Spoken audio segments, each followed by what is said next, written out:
প্রধান উপদেষ্টা একমত না হলেও ডিসেম্বরকে নির্বাচনের জন্য উপযুক্ত সময় বলে মনে করে বিএনপি। কারণ আগামী ফেব্রুয়ারির শেষে রমজান, এরপর কুরবানি, ঝড় বৃষ্টির মৌসুম আর বাজেট থাকায় জুনে নির্বাচন আয়োজন কঠিন। সরকার একমত না হলেও এখনই কঠোর কর্মসূচিতে না গিয়ে দাবি আদায়ে কৌশলী চাপ বাড়াবে বিএনপি। আরও জানাচ্ছেন মাহিদুর রহমান রুবেল।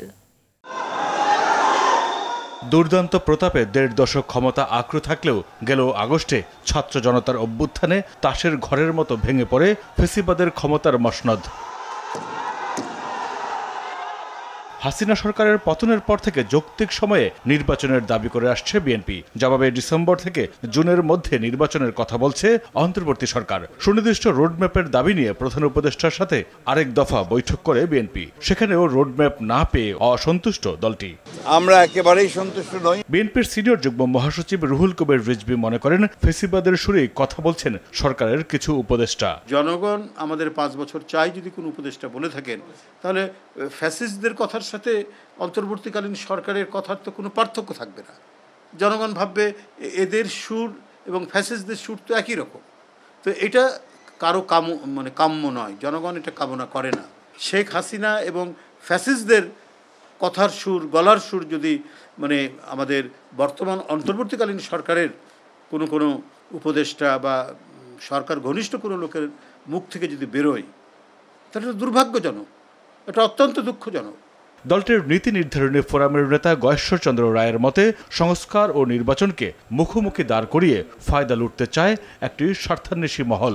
এই সংস্কার প্রস্তাবটা তো আমরা একমত হইতে পারবো, সাইন করতে পারবো, কিন্তু সংস্কার তো হয়ে যাবে না।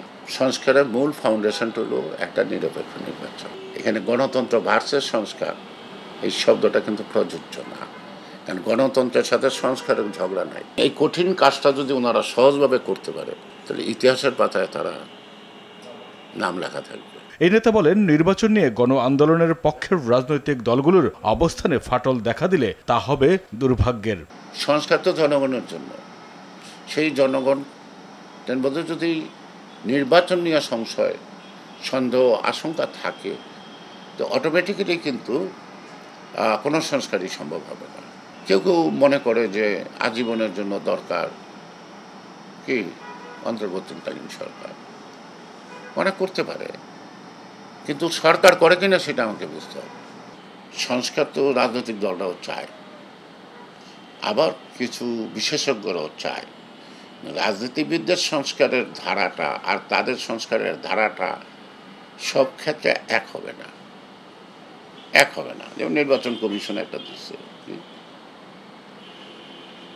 একটা জনসভা হবে, সেখানে সবাই ভোট দেবে, তো জনসভাটা অ্যারেঞ্জ করবে কে?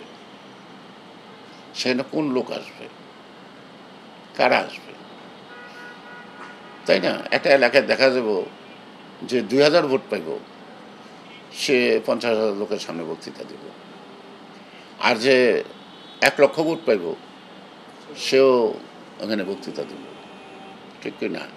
তাহলে বেনিফিটটা কার বেশি? যাদের সামর্থ্য। তারপর প্রচার করা যাবে না, ভালো কথা।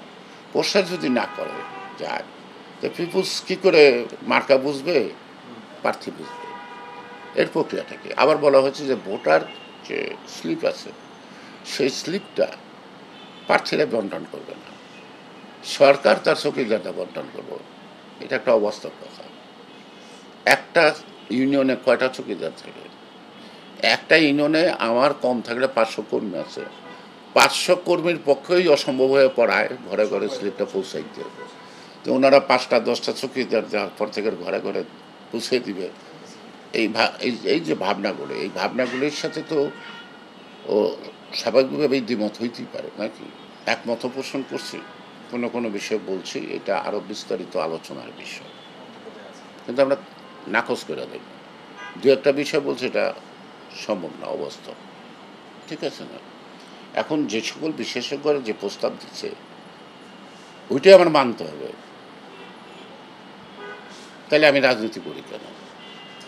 আমিও তো রাজনীতির বাস্তবতা বুঝছি, যে কোনটা আমি ক্যারি করতে পারবো, কোনটা আমি ক্যারি করতে পারবো না, তাই না? এই যে নির্বাচন কমিশনের যে সংস্কারটা, এটা কি নির্বাচন কমিশনের পক্ষে ক্যারি করা সম্ভব without the help of the political party?